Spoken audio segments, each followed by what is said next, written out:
नमस्कार सभी को। मैं श्रीमती पूजा पाठक शासकीय उच्चतर माध्यमिक शाला भैंसमा से आज कक्षा 12वीं गणित के अवयव के टॉपिक को लेकर प्रस्तुत हूँ।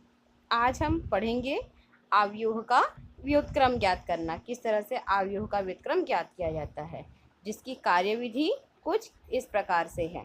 पहला स्टेप है, जो भी दिया गया अवयव होगा उसे हमें ए के रूप में निरूपित करना। इसे हम एक प्रश्न के माध्यम से देखेंगे। आइए देखते हैं। यदि ए बराबर अवयव में है पंक्ति वाइज 1 - 2 3 0 - 1 4 -2 2 1, तब ए का इन्वर्स ज्ञात करना है हमें। ठीक है, तो इसमें आते हैं। पहले हम इसे ए बराबर लिखेंगे मॉड के रूप में, डिटर्मिनेंट्स के रूप में। सबसे पहले उसका मान निकालेंगे। 1 - 2 3 0 - 1 4 एंड -2 2 1। अब हम इस प्रकार सारणिक ए का मान निकालेंगे। तो सारणिक का मान निकालेंगे तो एक मॉड में हो जाएगा -1 4 2 1 +2 मॉड में होगा 0 4 -2 1 +3 0 -1 -2 2। इसको R1 के अनुदिश हमने क्या किया, प्रसार किया, मतलब पहली पंक्ति के अनुदिश प्रसार कर दिया। तो इसका मान हमें प्राप्त होगा 1 कोष्टक में -1 - 8 कोष्टक बंद +2 कोष्टक में 0 + 8 कोष्टक बंद +3 0 -2। इस प्रकार ए का मान निकल जाएगा। ए का मान आया 1, जो कि 0 के बराबर नहीं है। अतः हम बोल सकते हैं कि ए इन्वर्स का अस्तित्व होगा। यहाँ पे बहुत ज़रूरी होता है कि ए का मान क्या हो, 0 ना हो। अगर 0 नहीं होता है तभी हम इसको आगे हल करेंगे। अब ये तो पता चल गया हमें कि ए इन्वर्स का क्या है, अस्तित्व है। अतः अब दूसरे स्टेप में क्या करते हैं, हम ए के सभी सहखंडज ज्ञात करते हैं। तो सबसे पहला सहखंडज होगा A11। A11 के लिए मान होगा -1 की पावर 1 + 1 मॉड ऑफ -1 4 2 1। इसे हल करेंगे तो आएगा -9। अब हम इसी प्रकार सारे अवयव के सहखंडज प्राप्त करेंगे। तो A12 निकालेंगे, A13 निकालेंगे जो कि -2 मिला, A21 8 मिला, A22 7 और A23 2, A31 -5, A32 -4, A33 -1 प्राप्त हुआ। अगला स्टेप था कि हम इसे क्या करेंगे, इस सहखंडज का परिवर्त निकालेंगे। तो सहखंडज को हम लोग लिख लेते हैं पहले। -9 - 8 -2 8 2 8 7 2 -5 -4 -1। इसका परिवर्त क्या होगा, -9 8 -5 -8 7 -4 -2 2 और -1। ये क्या हो गया हमारे लिए, इसको हम लोग एडजॉइंट ऑफ ए भी बोलते हैं। अब हमें मालूम है कि ए इनवर्स बराबर क्या होता है, adjoint of A upon mod of A. हमें दोनों का ही मान मालूम है, अतः हम इस मान को रखते हैं। चलिए तो इस मान को रखते हैं। तो ए इनवर्स हमें इस प्रकार क्या मिलेगा, एडजॉइंट ऑफ ए इज -9 8 -5 -8 7 -4 -2 2 -1। अब हम जानते हैं कि ए डैश का इन्वर्स या ए इन्वर्स का डैश दोनों क्या होते हैं, आपस में बराबर होते हैं। अतः ए डैश का इन्वर्स हो जाएगा -9 8 -5 -8 7 -4 -2 2 1 का डैश। तो रो क्या हो जाएगा, कॉलम में बदल जाएगा। तो देखिए, तो ए डैश का इन्वर्स आ जाएगा -9 -8 -2 8 7 2 -5 -4 एंड 1। यही क्या होगा, इस क्वेश्चन का आंसर होगा। अब हम सीखेंगे कि रैखिक समीकरणों के निकायों को हल करना किसकी मदद से, और ए इन्वर्स ज्ञात करना। ठीक है, तो उसके लिए एक प्रश्न हम लेते हैं। ए इन्वर्स को ज्ञात कीजिए, जहाँ पे ए बराबर दिया है अवयव में 1 2 -3 2 3 2 3 माइनस 3 4। इसकी सहायता से निम्न समीकरण निकायों को हल कीजिए। ये समीकरण है x plus 2y minus 3z is equal to minus 4।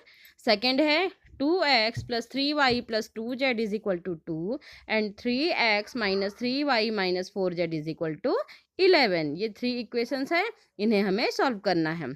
तो यहाँ पे हम देखते हैं, सबसे पहले तो हम इस a अवयव को मॉड के रूप में लिखते हैं। तो इसका मॉड ज्ञात करेंगे, सारणिक का मान निकालते हैं। तो सारणिक a का मान हो जाएगा 1 2 माइनस 3 2 3 2 एंड 3 माइनस 3 4।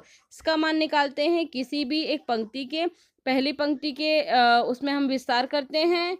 तो ये हो जाएगा 1 कोष्टक में -12 प्लस 6 -2 इंटू -8 -6 एंड -3 इंटू -6 -9। तो a का मान कितना आ जाएगा, मॉड ऑफ a का मान आ गया 67। ठीक है, इस 67 को हम लोग बोल सकते हैं, इसका मान क्या है, नॉट इक्वल टू 0 है, 0 के बराबर नहीं है, मतलब a इनवर्स का क्या है, अस्तित्व है।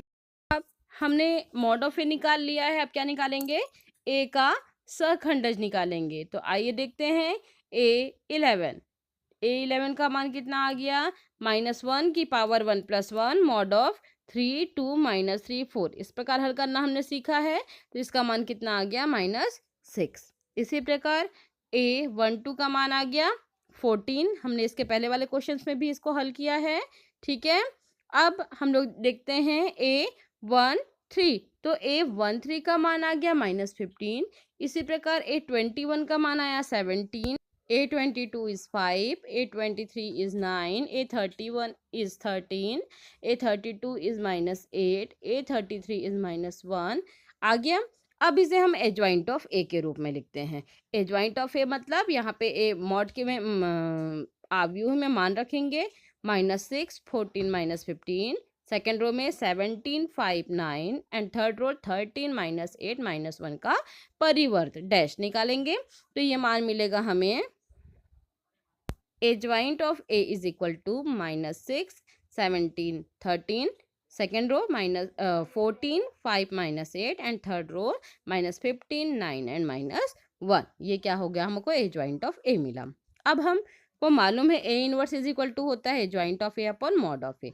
तो इसका मान रखेंगे, ये मिल जाएगा हमें 1/67 के अंदर आव्यूह में -6 17 13 14 5 -8 एंड -15 9 -1। इसको हम लोग समीकरण 1 का नाम देते हैं।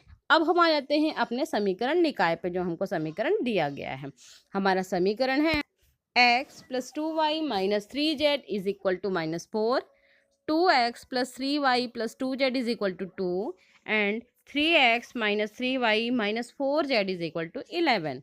इस समीकरण निकाय को हम लोग इस रूप में लिखते हैं, मतलब a वाला आव्यूह अलग करते हैं, x वाला अलग करते हैं जिसका मान ज्ञात करना है, और इज इक्वल टू के बाद में जो दिया रहता है b, उसको b आव्यूह में लेते हैं। 3 आव्यूह निकालते हैं।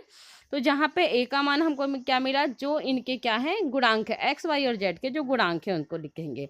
तो मिलेगा हमें a बराबर 1 2 -3 पहले समीकरण से, दूसरे से 2 3 2 एंड तीसरे से 3 -3 और 4। इस प्रकार ये a का मान हो गया।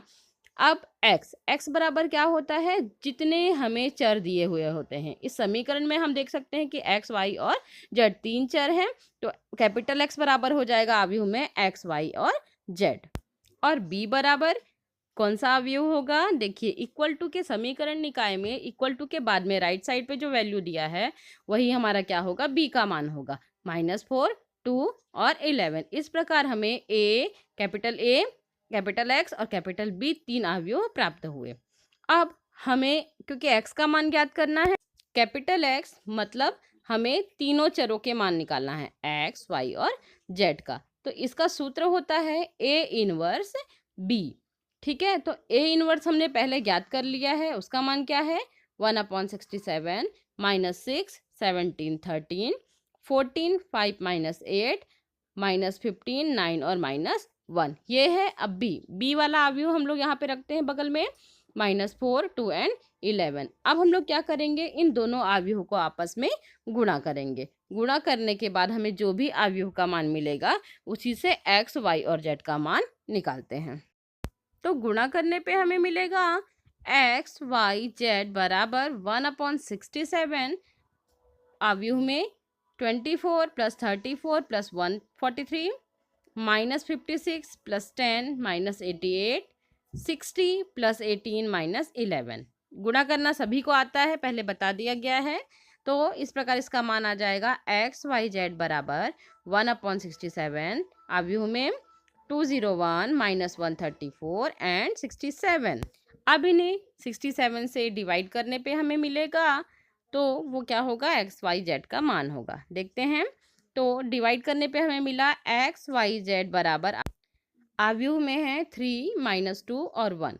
अब हम अवयवों की समानता से जानते हैं कि जब दो समान अवयव होते हैं तो उनके संगत अवयव भी क्या होते हैं, बराबर होते हैं। तो यहाँ पे x बराबर कितना आ जाएगा 3, y बराबर -2 एंड z बराबर 1। यही क्या होगा, इस समीकरण निकाय का हल होगा, अर्थात x y z के मान 3 - 2 एंड 1 हैं। धन्यवाद।